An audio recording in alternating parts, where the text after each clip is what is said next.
કેમ છો વિદ્યાર્થી મિત્રો? આગળના લેક્ચરમાં આપણે બંધ લંબાઈ અને બંધ કોણ વિશેનો અભ્યાસ કર્યો છે. ત્યાંથી આપણે આગળ વધીએ. હવે જે નવો ટોપિક જોવાનો છે તે છે સંસ્પંદન.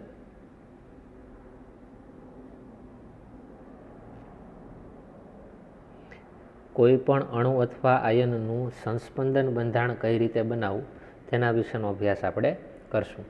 તો આપણે જોઈએ કે કેટલાક અણુઓના પ્રાયોગિક રીતે નક્કી કરાયેલા બધા જ ગુણધર્મોની સમજૂતી એ માત્ર લુઈસના એક બંધારણથી આપી ન શકાય. આપણે લુઈસના જે બંધારણો જોઈએ છીએ એમાં લુઈસનું તમે એક સ્ટ્રક્ચર બનાવો છો. આપણે જોઈએ ને લુઈસ બિંદુ બંધારણ, એ લુઈસના બંધારણ ઉપરથી તેના પ્રાયોગિક રીતે નક્કી કરાયેલા બધા જ ગુણધર્મો જે હોય તેના વિશેની માહિતી માત્ર એક સ્ટ્રક્ચર દ્વારા આપી શકાતી નથી. માટે લુઈસનું જે સ્ટ્રક્ચર છે તેની એક આ મર્યાદા લાગુ પડે કે એક બંધારણ ઉપરથી પ્રાયોગિક પરિણામો બધા જ છે એના જે અલગ અલગ ગુણધર્મો હોય તેના વિશેની માહિતી મળતી નથી. માટે આપણે જે બંધારણની જરૂર પડે છે તેને આપણે કહીએ છીએ સંસ્પંદન બંધારણ. લુઈસ ડોટ બંધારણ છે એમાં અમુક લિમિટેશન આવે એટલે મર્યાદા આવે, માટે આપણે સંસ્પંદન બંધારણની જરૂર પડી. તો સંસ્પંદન બંધારણ કોને કહેવાય? તો આપણે લખીએ, જો કેટલાક સંયોજનો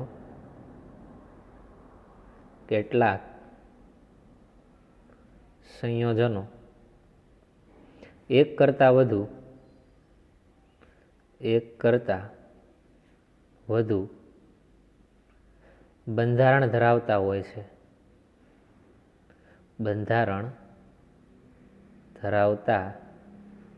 હોય છે. ઘણા સંયોજનો એવા છે કે તેમાં એક પ્રકારનું ન હોય, એક કરતાં વધારે તેના બંધારણો બનાવી શકાય. આ બધા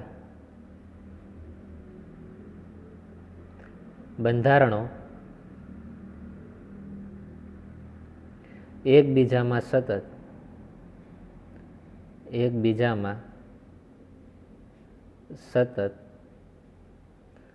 અને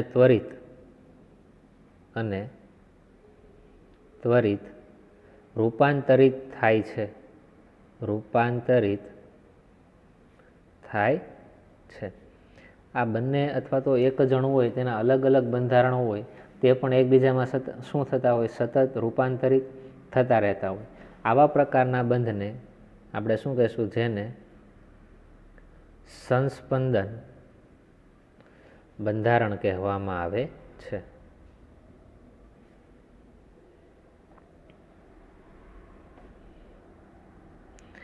સંસ્પંદન બંધારણમાં શું થતું હોય? કેટલા સંયોજનો છે એનું એક બંધારણ ન હોય. કેવા હોય? એક કરતાં વધુ બંધારણો પણ જોવા મળે. અને આ જે બધા બંધારણો છે એ એકબીજામાં સતત શું થતા હોય? સતત અને ત્વરિત રૂપાંતર થયા કરે, જેને આપણે સંસ્પંદન બંધારણ તરીકે ઓળખીએ છીએ. તો આ તમને ખાસ ખબર હોવી જોઈએ. તો આપણે સંસ્પંદન બંધારણની શરૂઆત કરીએ અને સ્ટાર્ટ કરીએ ઓઝોનથી.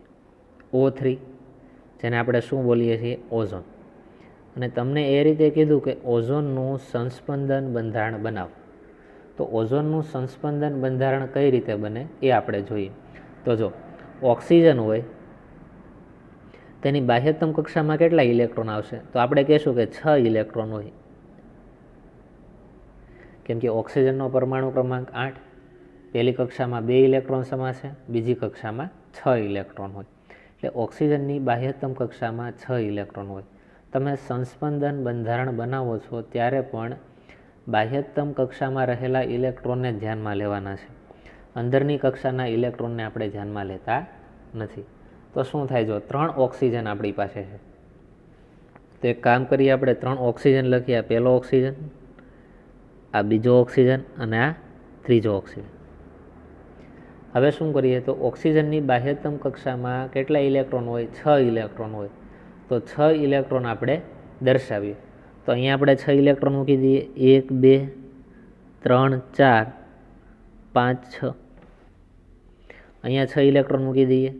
1 2 3 4 5 અને આ 6. એવી રીતે અહીંયા 6 ઇલેક્ટ્રોન મૂકી દઈએ. 1 2 3 4 5 અને 6. હવે જો સંસ્પંદન બંધારણ કઈ રીતે બની શકે? તો આ બંને ઓક્સિજન છે, અહીંયા જે ઇલેક્ટ્રોન છે એની ભાગીદારી કરે તો ઓક્સિજન ઓક્સિજન ડબલ બોન્ડ બની જાય. બીજું શું થાય તો કે અહીંયા જે આ બે ઇલેક્ટ્રોન છે એ સવર્ગ સહસંયોજક બોન્ડ બનાવે, એટલે કે ઓક્સિજન છે એક ઇલેક્ટ્રોન પોતાની પાસે રાખશે ને એક ઇલેક્ટ્રોન અહીંયા આપી દેશે. તો સ્ટ્રક્ચર કંઈક આ રીતે આખું તૈયાર થાય. જો ઓક્સિજન, અહીંયા ઓક્સિજન છે, અહીંયા શું છે ઓક્સિજન. આ ઓક્સિજન વચ્ચે ડબલ બોન્ડ આવશે અહીંયા, તો આપણે અહીંયા ડબલ બોન્ડ દર્શાવી દઈએ. હવે આની પાસે કેટલા ઇલેક્ટ્રોન વધ્યા તો કે 4 ઇલેક્ટ્રોન, તો અહીંયા 4 ઇલેક્ટ્રોન મૂકી દઈએ. આ ઓક્સિજન પાસે કેટલા ઇલેક્ટ્રોન વધ્યા 1, 2, 3 અને 4, એમાંથી અહીંયા 2 ઇલેક્ટ્રોન મૂકશું. અહીંયા રહેલા 2 ઇલેક્ટ્રોનમાંથી 1 ઇલેક્ટ્રોન અહીંયા ઓક્સિજન પાસે જ રાખીએ, જો ઓક્સિજન પાસે, અને આ જે ઇલેક્ટ્રોન છે આને આપી દઈએ. અને અહીંયા જે બોન્ડ બને તેને સવર્ગ સહસંયોજક બોન્ડ કહેવાય. શું કરે, ઇલેક્ટ્રોન યુગ્મનું દાન કરી દે. કોઈ એક જ પરમાણુ તેના 2 ઇલેક્ટ્રોન છે એમાંથી 1 ઇલેક્ટ્રોન પોતાની પાસે રાખે. જો 1 ઇલેક્ટ્રોન પોતાની પાસે રાખ્યો અને 1 ઇલેક્ટ્રોનને આ ઓક્સિજનને આપી દીધો, તો આ પ્રકારનો જે બોન્ડ બને તેને સવર્ગ સહસંયોજક બોન્ડ કહેવાય. આ ઓક્સિજન પાસે જેટલા ઇલેક્ટ્રોન છે એટલા આપણે મૂકી દઈએ, 1, 2, 3, 4 અને 5, 6. તો જો આખું સ્ટ્રક્ચર તૈયાર થઈ ગયું. તો આને આપણે ઓઝોનનું બંધારણ આપણે દર્શાવીએ છીએ. હવે આમાં સંસ્પંદન કઈ રીતે થાય એ આપણે જોઈએ. તો આમાં સંસ્પંદન 2 પ્રકારે થઈ શકે. જો સંસ્પંદન થાય ત્યારે પાઈ બોન્ડ હોય તેનું સ્થાનાંતર થાય, સિગ્મા બોન્ડનું કે સ્થાનાંતર થતું નથી. તો આપણે એમ કહી શકાય, જો અહીંયા ડબલ બોન્ડ છે, કેટલા બોન્ડ છે અહીંયા ડબલ બોન્ડ, તો આ ડબલ બોન્ડ હોય એમાંથી એક બંધ છે એનું આપણે સ્થાનાંતર કરી નાખીએ. શું કરી નાખીએ? સ્થાનાંતર. તો શું થાય તો કે આ ડબલ બોન્ડ હોય આની ઉપર આવી જાય, એક પોસિબિલિટી આ થાય, બરાબર. ડબલ બોન્ડ ક્યાં આવી જાય? આની ઉપર. અને આ 2 ઇલેક્ટ્રોન છે ટ્રાન્સફર થઈને અહીંયા જઈ શકે. જો આ ડબલ બોન્ડમાંનો એક આ બોન્ડ છે, એક ઇલેક્ટ્રોન એ અહીંયા આવી જાય. અહીંયા ટોટલ ઇલેક્ટ્રોન કેટલા હોય? 1 ઇલેક્ટ્રોન અહીંયા અને 1 ઇલેક્ટ્રોન અહીંયા, તો 2 ઇલેક્ટ્રોન ઓક્સિજન ઉપર આવી જાય. તો કંઈક સ્ટ્રક્ચર આવું બની જાય. જો ઓક્સિજન ડબલ બોન્ડ હતા એની જગ્યાએ સિંગલ બોન્ડ, અહીંયા ઓક્સિજન, અને આ ઓક્સિજન પાસે કેટલા ઇલેક્ટ્રોન છે? 1, 2, 3, 4, અને આ 2 ઇલેક્ટ્રોન આની ઉપર આવ્યા એટલે કેટલા થયા? 6. આની ઉપર કેવો ચાર્જ આવે? માઇનસ ચાર્જ આવે. અહીંયા કેટલા ઇલેક્ટ્રોન છે તો કે 2 ઇલેક્ટ્રોન અહીંયા સવર્ગ સહસંયોજક બોન્ડથી ઓક્સિજન સાથે જોડાયેલા છે. આ રીતે આ તો આમનામ જ રહેશે. અને બીજું શું થઈ શકે? જો તો અહીંયા જે 2 ઇલેક્ટ્રોન છે ટ્રાન્સફર થઈને અહીંયા આવે ને એક ડબલ બોન્ડ બનાવે, તો આ રીતે સ્ટ્રક્ચર બને. ઓક્સિજન, સિંગલ બોન્ડ ઓક્સિજન, અહીંયા કેટલા ઇલેક્ટ્રોન છે? 6 ઇલેક્ટ્રોન. આ એક બોન્ડ તો છે જ તે, આ રીતે સવર્ગ સહસંયોજક પ્રકારનો છે એટલે આ તીર દ્વારા દર્શાવશું. અને આ 2 ઇલેક્ટ્રોન છે તો એ આની ઉપર આવી જાય. જો આ પહેલો ઇલેક્ટ્રોન અને આ બીજો ડબલ બોન્ડ બની ગયા, અહીંયા ઓક્સિજન આવી ગયો. ઇલેક્ટ્રોન કેટલા વધ્યા? અહીંયા 4 ઇલેક્ટ્રોન વધ્યા, 1, 2, 3, 4. અહીંયા કેટલા ઇલેક્ટ્રોન વધ્યા? 2. તો આ રીતે તમે જોઈ શકો છો કે કાં તો અહીંયા ડબલ બોન્ડ આવી શકે અથવા તો અહીંયા પણ ડબલ બોન્ડ આવી શકે. તો ઓલ ઓવર આનું મારે સ્ટ્રક્ચર બનાવવું હોય તો આ રીતે આપણે બનાવી શકાય કે 3 ઓક્સિજન છે, 1, 2 અને 3, તેની વચ્ચે આ રીતે એક સિંગલ બોન્ડ દર્શાવી દેવાય. અને આ ડોટ દ્વારા શું દર્શાવાય? પાઈ બોન્ડ દર્શાવાય. કાં તો અહીંયા પાઈ બોન્ડ હશે અથવા તો અહીંયા પાઈ બોન્ડ હશે. 2માંથી કોઈ પણ એક જગ્યાએ પાઈ બોન્ડ હશે. અને ઓક્સિજન વચ્ચેની બંધ લંબાઈ થાય 128 પાઇકોમીટર. કેટલી હોય? અહીંયા કેટલી હશે? 128 પાઇકોમીટર. તો આ રીતે તમે બંધ બનાવી શકો, બરાબર. પાઈ બોન્ડને ટ્રાન્સફર કરવાના, અહીંયાથી પાઈ બોન્ડને અહીંયા લઈ લો તો કંઈક આવા પ્રકારનું સ્ટ્રક્ચર થાય, અને અહીંયા રહેલા 2 ઇલેક્ટ્રોન અહીંયા લઈ લો તો આવા પ્રકારનું. તો આપણને આમ ફોકસ તમે કરો તો આ 2 પ્રકારના સ્ટ્રક્ચર મુખ્ય જોવા મળે. આ લખશો અને આ લખશો, અને આ 2નું કોમન સ્ટ્રક્ચર આ બની જાય. કાં તો અહીંયા ડબલ બોન્ડ હશે કાં તો અહીંયા ડબલ બોન્ડ જોવા મળશે. તો આ રીતે તમે સંસ્પંદન બંધારણ દર્શાવી શકો. અને બીજું કે સંસ્પંદન બંધારણ દર્શાવવા માટે આ રીતે બંને બાજુ તીર કરવા પડશે. તીર તમે બંને બાજુ દર્શાવશો, બરાબર. સંસ્પંદન બંધારણમાં કોઈ એક દિશામાં આપણે એરો દર્શાવતા નથી, પણ બંને બાજુ આપણે એરા દર્શાવશું. અહીંયા આપણે જોવા જઈએ, જો ઓક્સિજન સિંગલ બોન્ડ હોય, કેવા બોન્ડ હોય? સિંગલ બોન્ડ હોય, તો તેની બંધ લંબાઈ થશે 148 પાઇકોમીટર. અને ઓક્સિજન ડબલ બોન્ડ હોય તો તેની બંધ લંબાઈ થાય 121 પાઇકોમીટર. એ ખાસ ધ્યાન રાખવાનું. તો આ પ્રાયોગિક રીતે કોઈ પણ ઓક્સિજન વચ્ચેનો બંધ કોણનું મૂલ્ય તમે જોશો તો 128 પાઇકોમીટર મળે. પ્રયોગોના આધારે આવું મળ્યું અને સૈદ્ધાંતિક રીતે આ રીતે મળ્યું. આના કારણે આપણે સંસ્પંદન બંધારણની જરૂર પડે. કારણ કે જો ઓક્સિજન વચ્ચે 148 પાઇકોમીટર, ડબલ બોન્ડ હોય તો 121 પાઇકોમીટર હોય, પણ જ્યારે પ્રયોગ કરવામાં આવ્યા ત્યારે એવું સાબિત થયું કે ઓક્સિજન વચ્ચેની બંધ લંબાઈ કેટલી હોય? 128 પાઇકોમીટર હોય. આના આધારે આપણે સંસ્પંદન બંધારણ બનાવવાની જરૂર પડે છે. બરાબર. પ્રાયોગિક પરિણામો અલગ મળે અને થિયોરેટિકલ પરિણામો પણ કેવા મળતા હોય? જુદા જુદા મળતા હોય. તો આ રીતે તમે ઓક્સિજનના સંસ્પંદન બંધારણ બનાવી શકો. તો આના ઉપરથી આપણે એમ કહી શકાય, એક લાઈન દ્વારા આપણે સમજવાનો પ્રયત્ન કરીએ કે જો આમાં આપણે શું શું જોઈએ, તો કે ડબલ બોન્ડ, સિંગલ બોન્ડ, બંધકારક ઇલેક્ટ્રોન, પછી અબંધકારક ઇલેક્ટ્રોન યુગ્મ, તેને ધ્યાનમાં લઈ અને એક મુખ્ય બંધારણ તૈયાર કરવામાં આવે, જેને આપણે સંકૃત બંધારણ કહેશું. આને ઓઝોનનું કેવું બંધારણ કહેવાય? સંકૃત બંધારણ તરીકે ઓળખી શકાય. તો આપણે લખીએ, જો શું લખી શકાય કે સંસ્પંદન બંધારણમાં સમાન શક્તિ,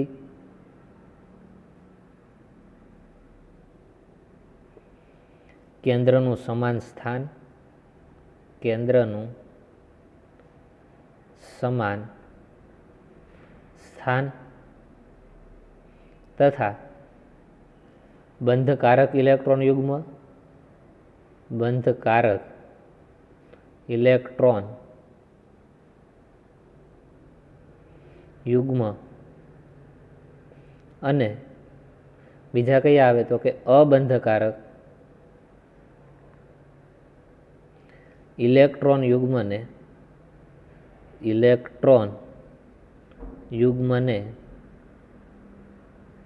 ધ્યાનમાં લઈ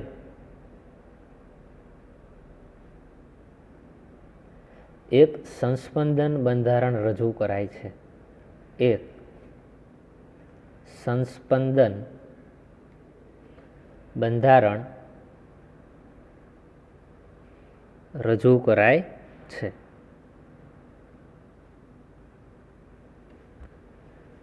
જેને સંકૃત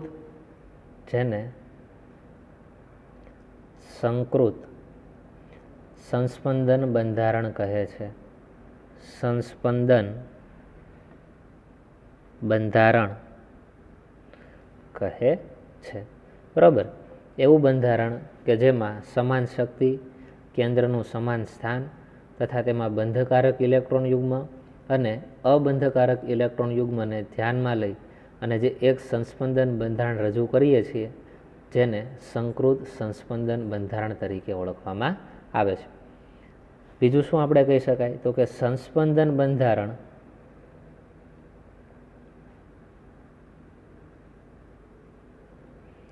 અણુને સ્થાયીતા અર્પે છે. અણુને સ્થાયીતા આપે છે. અને બીજું એ કે સંસ્પંદન એ કંઈક આ પ્રકારના એરા દ્વારા વડે દર્શાવવામાં આવે છે. બરાબર. સંસ્પંદનને આ રીતે બંને સાઈડ તીર કરી અને દર્શાવવામાં આવશે. તો સંસ્પંદન બંધારણ એટલે શું, તેના વિશેની આપણને માહિતી મળી. બીજું કે સંસ્પંદન બંધારણ હશે તો તેમાં પાઈ બોન્ડ હશે એના સ્થાન બદલાય અને બંધમાં ભાગ લીધા વગરના જે ઇલેક્ટ્રોન હોય, જેને આપણે કેવા કહીએ છીએ? અબંધકારક ઇલેક્ટ્રોન યુગ્મ, તેના સ્થાનમાં આપણે ચેન્જ કરી શકીએ અને તેના દ્વારા આપણે સંસ્પંદન બંધારણ મેળવી શકીએ. તો આપણે અમુક સંસ્પંદન બંધારણોનો અભ્યાસ કરીએ તો પહેલાં આપણે જોઈએ સલ્ફર ડાયોક્સાઇડ. તેનું આપણે સંસ્પંદન બંધારણ બનાવીએ. તો જો પહેલાં તો આપણે અહીંયા સાઈડમાં લખી નાખીએ કે સલ્ફર અને અહીંયા આપણે લખી નાખશું ઓક્સિજન. ઓક્સિજનની બાહ્યતમ કક્ષામાં આપણે કેટલા ઇલેક્ટ્રોન મૂકીએ? તો કે 6 ઇલેક્ટ્રોન મૂકી શકીએ. સલ્ફરની બાહ્યતમ કક્ષામાં કેટલા ઇલેક્ટ્રોન આવે? તો કે સલ્ફરની બાહ્યતમ કક્ષામાં 6 જ ઇલેક્ટ્રોન આવે. કેમ કે તેનો પરમાણુ ક્રમાંક 16 થાય, 2, 8 અને 6 એ પ્રકારે કંઈક તેના ઇલેક્ટ્રોનની ગોઠવણી હોય.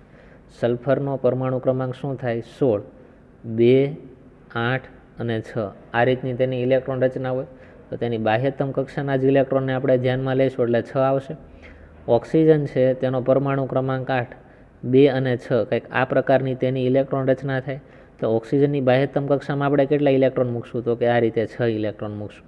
એ તમને ખબર હોવી જોઈએ કે કોઈ પણ તમને અણુ આપે તેમાં જે પરમાણુ છે તેની બાહ્યતમ કક્ષામાં કેટલા ઇલેક્ટ્રોન હોય? તો હવે આપણે સંસ્પંદન બંધારણ બનાવીએ. જો સલ્ફર, તેની સાથે 2 ઓક્સિજન જોડાયેલા છે. આ પહેલો ઓક્સિજન મૂકીએ, આ બીજો ઓક્સિજન મૂકીએ. હવે શું કરીએ? જો સલ્ફરની બાહ્યતમ કક્ષામાં કેટલા ઇલેક્ટ્રોન હોય? તો કે આપણે લખ્યા 6, તો અહીંયા 1 2 બરાબર 3 4 5 6 આવશે. સલ્ફર અને ઓક્સિજન વચ્ચે આ રીતે ડબલ બોન્ડ બની જાય. અહીંયા શું બને? Double bond. જો 6 ઇલેક્ટ્રોન જ થશે. 1 2 3 4 5 અને 6 થયા 6 ઇલેક્ટ્રોન. ઓક્સિજનની બાહ્યતમ કક્ષામાં 6 ઇલેક્ટ્રોન છે. 1 2 3 4 5 6 ઇલેક્ટ્રોન દર્શાવી દઈએ. તો જો અહીંયા પહેલો ઇલેક્ટ્રોન, આ બીજો ઇલેક્ટ્રોન, ત્રીજો, ચોથો, પાંચમો ને છઠ્ઠો. અહીંયા કેટલા થયા? 1 2 3 4 5 અને આ 6. તો આ રીતે એક તેનું બંધારણ તૈયાર થાય. આ લુઈસ ડોટ પ્રકારનું સ્ટ્રક્ચર આખું તૈયાર છે. હવે આપણે પાઈ બોન્ડમાં કંઈક ચેન્જ કર્યા કરીએ. તો માનો કે આ પાઈ બોન્ડ છે ટ્રાન્સફર થઈને આ ઓક્સિજન ઉપર આવી ગયું,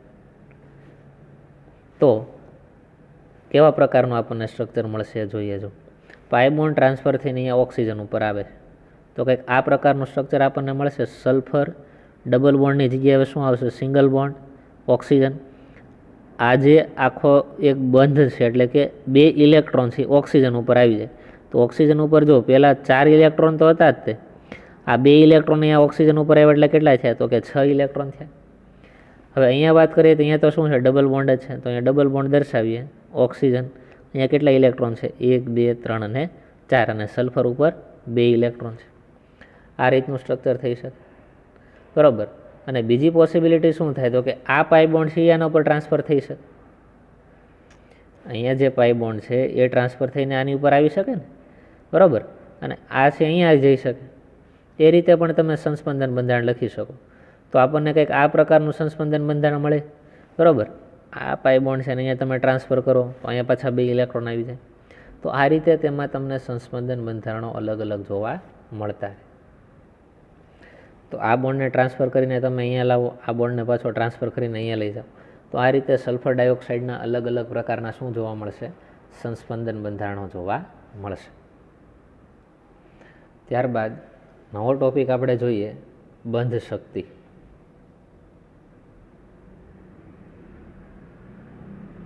બંધ શક્તિ એટલે શું એ જોઈએ. તો કે 1 મોલ બંધને તોડી 2 બંધાયેલા પરમાણુઓને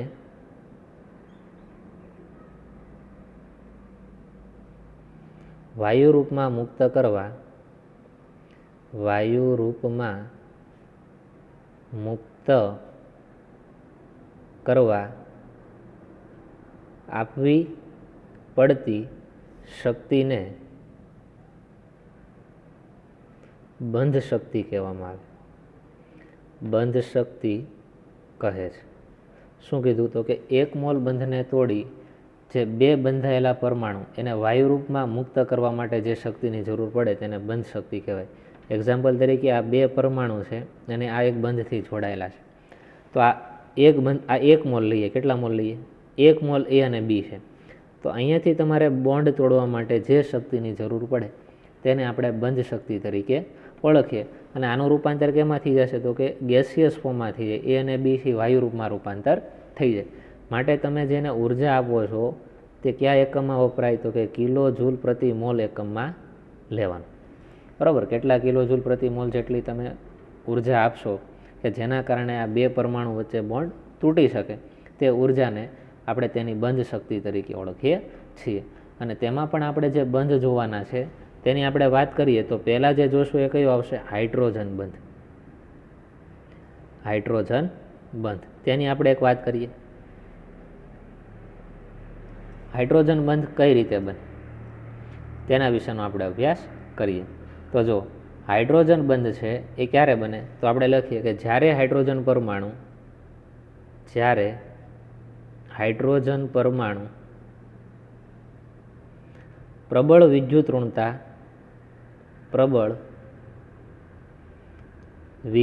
ઋણતા ધરાવતા તત્વ સાથે પ્રબળ વિદ્યુત ઋણતા ધરાવતા તત્વ સાથે સહસંયોજક બંધ બનાવે છે, સહસંયોજક બંધ બનાવે છે ત્યારે હાઇડ્રોજન પર આંશિક ધન વીજભાર આવે છે, ધન વીજભાર આવે છે. શું થાય જો જ્યારે હાઇડ્રોજન પરમાણુ છે એ પ્રબળ વિદ્યુત ઋણતા ધરાવતા કોઈ એક તત્વ છે તેની સાથે સહસંયોજક બોન્ડથી જોડાય ત્યારે હાઇડ્રોજન પર આંશિક કેવો વીજભાર આવે? ધન વીજભાર આવે. એક એક્ઝામ્પલ દ્વારા સમજવાનો પ્રયત્ન કરીએ કે માનો કે એ છે, બરાબર, એ પ્રબળ વિદ્યુત ઋણતા ધરાવતું તત્વ છે અને એ સાથે સહસંયોજક બંધથી આ રીતે હાઇડ્રોજન જોડાયેલો છે. હવે આમાં આપણને શું કીધું કે એની વિદ્યુત ઋણતા વધારે છે. શું કીધું? જ્યારે હાઇડ્રોજન પરમાણુ એ પ્રબળ વિદ્યુત ઋણતા ધરાવતા તત્વ સાથે, આ એ છે શું થઈ ગયો? પ્રબળ વિદ્યુત ઋણતા ધરાવતું તત્વ, અને તેની વચ્ચે સહસંયોજક બંધ બનાવે ત્યારે હાઇડ્રોજન પર આંશિક ધન વીજભાર આવે. હવે કઈ રીતે હાઇડ્રોજન ઉપર આંશિક ધન વીજભાર આવે? તો આપણે કહીશું કે એની વિદ્યુત ઋણતા વધારે હોવાના કારણે આ જે બોન્ડ છે વધારે કોના તરફ જવા પ્રયત્ન કરે? એ તરફ જવા પ્રયત્ન કરશે ને, કારણ કે એ છે તેની વિદ્યુત ઋણતા વધારે છે. માટે એની ઉપર આંશિક કેવો ચાર્જ આવે? તો કે ઋણ. અને હાઇડ્રોજન ઉપર આંશિક કેવો ચાર્જ આવે? તો કે પ્લસ. એટલું ક્લિયર છું? હાઇડ્રોજન પર આંશિક કેવો વીજભાર આવે? ધન વીજભાર આવે છે. પછી શું થાય? જે બીજા અણુના આંશિક ઋણ વીજભાર ધરાવતા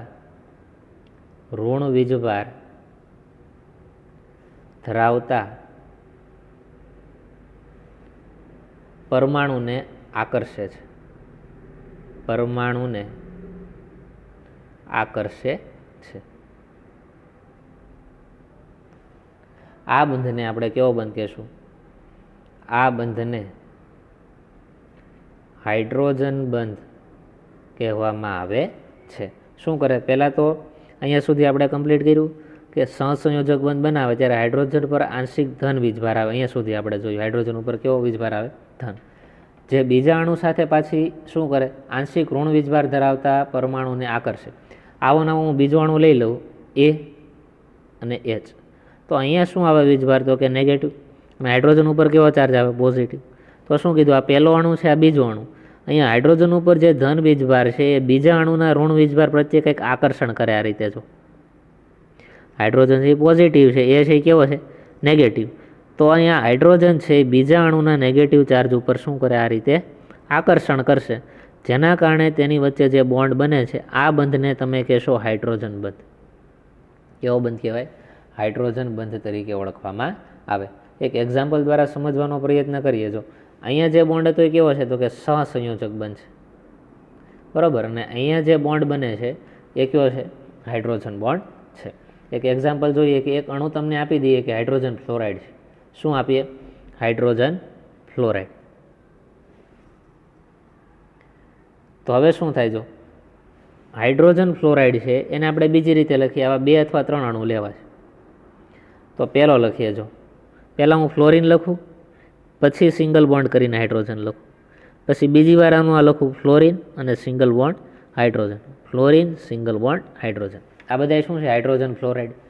હવે તમે વિદ્યુત ઋણતાની વાત કરશો તો ફ્લોરિનની વિદ્યુત ઋણતા વધારે એટલે ફ્લોરિન ઉપર આંશિક નેગેટિવ ચાર્જ આવે અને હાઇડ્રોજન ઉપર આંશિક પોઝિટિવ ચાર્જ આવે.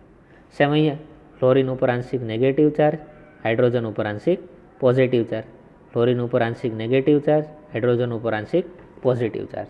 તો શું કરે? જો આ પહેલો અણુ છે, આ બીજો અણુ છે, તો આ જે પહેલા અણુ ઉપર રહેલો હાઇડ્રોજન ઉપરનો પોઝિટિવ ચાર્જ એ બીજા અણુના ફ્લોરિન ઉપર રહેલા નેગેટિવ ચાર્જ પ્રત્યે આકર્ષાય. આ રીતે તો આની વચ્ચે જે આકર્ષણથી જે બોન્ડ બને, આ કયો બોન્ડ થઈ ગયો?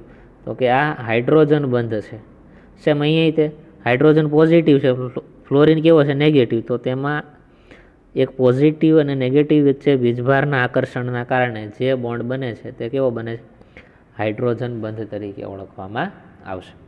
તો આ તમને ખાસ ખબર હોવી જોઈએ. પછી તમને એ પણ ખબર હોવી જોઈએ કે સહસંયોજક બંધ અને હાઇડ્રોજન બંધ એમાં પ્રબળ બોન્ડ કયું? અહીંયા જે બોન્ડ છે ને એ સહસંયોજક બોન્ડ છે, અને અહીંયા જે આપણે ડોટ દ્વારા જે દર્શાવીએ છીએ હાઇડ્રોજન બોન્ડ છે તો હંમેશા યાદ રાખવાનું કે સહસંયોજક બંધ છે એ વધુ પ્રબળ હોય. કોના કરતાં? તો કે હાઇડ્રોજન બંધ કરતાં. કે સહસંયોજક બંધ તમારે તોડવું હોય તો વધારે ઉર્જાની જરૂર પડે, જ્યારે હાઇડ્રોજન બંધને તોડવા માટે વધારે ઉર્જાની જરૂર પડતી નથી. આ ખાસ તમને ખબર હોવી જોઈએ. હાઇડ્રોજન બંધના અમુક એક્ઝામ્પલ જોઈએ આપણે. જો તેમાં પહેલું એક્ઝામ્પલ લઈએ એ હાઇડ્રોજન ફ્લોરાઇડ, તેમાં હાઇડ્રોજન બંધ કઈ રીતે બને. બીજું એક્ઝામ્પલ લઈએ H2O, તેમાં હાઇડ્રોજન બંધ કઈ રીતે બને. અને ત્રીજું એક્ઝામ્પલ લઈએ એમોનિયા, તેમાં હાઇડ્રોજન બંધ કઈ રીતે બને છે. પહેલું આપણે જોઈએ હાઇડ્રોજન ફ્લોરાઇડ. તો આપણે આ રીતે લખીએ, જો હાઇડ્રોજન સિંગલ બોન્ડ ફ્લોરિન. બીજો લખીએ hydrogen single bond fluorine. Fluorine ઉપર આંશિક કેવો ચાર્જ આવે ભાઈ? નેગેટિવ. હાઇડ્રોજન ઉપર આંશિક પોઝિટિવ. અહીંયા શું આવે? હાઇડ્રોજન ઉપર આંશિક પોઝિટિવ, ફ્લોરિન ઉપર આંશિક નેગેટિવ. તો એમ નેગેટિવથી પોઝિટિવ વચ્ચે આકર્ષણ થાય, નાની વચ્ચે શું બને? હાઇડ્રોજન બોન્ડ બને. તો આ પહેલું એક્ઝામ્પલ થઈ ગયું એ હાઇડ્રોજન ફ્લોરાઇડમાં હાઇડ્રોજન બોન્ડ કઈ રીતે બને. બીજું આપણે જોઈએ H2O. જો H2O ને આપણે આ રીતે પણ લખી શકાય, હાઇડ્રોજન સિંગલ બોન્ડ ઓક્સિજન અને સિંગલ બોન્ડ હાઇડ્રોજન. આ બોલાય H2O. જુઓ તો બે હાઇડ્રોજન છે ને એક ઓક્સિજન છે. બીજી વખત હું લખું, હવે બીજી વખત હું બીજી રીતે જો અહીંયા લખું, hydrogen single bond oxygen single bond hydrogen. આ બીજો પાણીનો અણુ. તો તમને ખ્યાલ છે કે ઓક્સિજનની વિદ્યુતઋણતા વધારે હોય એટલે તેની પર માઇનસ ચાર્જ આવે અને હાઇડ્રોજન ઉપર કેવો ચાર્જ આવે? અહીંયા પ્લસ. તો આની વચ્ચે આકર્ષણ થાય, તો આની વચ્ચે શું જોવા મળે? હાઇડ્રોજન બોન્ડ જોવા મળે. આ બીજો ઓપ્શન બી થઈ ગયો. હાઇડ્રોજન ફ્લોરાઇડમાં હાઇડ્રોજન બોન્ડ, H2Oમાં હાઇડ્રોજન બોન્ડ. હવે છેલ્લું જોઈએ એમોનિયા. તો જો એમોનિયાનું બંધારણ બનાવે તો નાઇટ્રોજન સાથે 3 શું જોડાયેલા છે? હાઇડ્રોજન. તો આપણે મૂકી દઈએ પહેલો હાઇડ્રોજન, આ બીજો હાઇડ્રોજન અને આ ત્રીજો હાઇડ્રોજન. બીજો એમોનિયા લઈએ, પહેલો હાઇડ્રોજન બોન્ડ, બીજો હાઇડ્રોજન બોન્ડ અને ત્રીજો હાઇડ્રોજન બોન્ડ. એવી રીતે આગળ આગળ વધતા જઈએ. ત્રીજો લઈએ એમોનિયા, હાઇડ્રોજન હાઇડ્રોજન અને હાઇડ્રોજન. તો જુઓ તો હાઇડ્રોજન અને નાઇટ્રોજનની કમ્પેરિઝન કરો તો નાઇટ્રોજનની વિદ્યુતઋણતા વધારે હોય એટલે નાઇટ્રોજન ઉપર નેગેટિવ ચાર્જ આવે. હાઇડ્રોજન ઉપર કેવા ચાર્જ આવવાના? પોઝિટિવ ચાર્જ આવવાના. અહીંયા આપણે જોઈએ, જો અહીંયા હાઇડ્રોજન ઉપર કેવો ચાર્જ હશે? પોઝિટિવ. અહીંયા પોઝિટિવ હોય, અહીંયા પોઝિટિવ હોય. અહીંયા નાઇટ્રોજન ઉપર કેવો ચાર્જ હોય? તો કે નેગેટિવ. હાઇડ્રોજન ઉપર કેવો ચાર્જ હોય? પોઝિટિવ. તો નેગેટિવ અને પોઝિટિવ વચ્ચે આકર્ષણ થાય અને આની વચ્ચે કેવો બોન્ડ બને? હાઇડ્રોજન બોન્ડ બને. એવી જ રીતે અહીંયા શું હોય? નેગેટિવ. અહીંયા શું હોય? પોઝિટિવ. તો આની વચ્ચે આકર્ષણ થાય શું બને? Hydrogen bond. તો આ ત્રીજો આપણને મળી ગયો સી. બરાબર. એમોનિયામાં કઈ રીતે હાઇડ્રોજન બોન્ડ બને છે એટલું ક્લિયર થઈ ગયું. તો હવે આપણે જોઈએ કે આ ત્રણે જે આપેલા છે, હાઇડ્રોજન ફ્લોરાઇડ, H2O અને એમોનિયા, એમાં સૌથી પ્રબળ હાઇડ્રોજન બોન્ડ શેમાં હોય અને નિર્બળ કેમાં હોય એ આપણે જોઈએ. તો તેના માટેનું એક સૂત્ર યાદ રાખવાનું કે હાઇડ્રોજન બંધની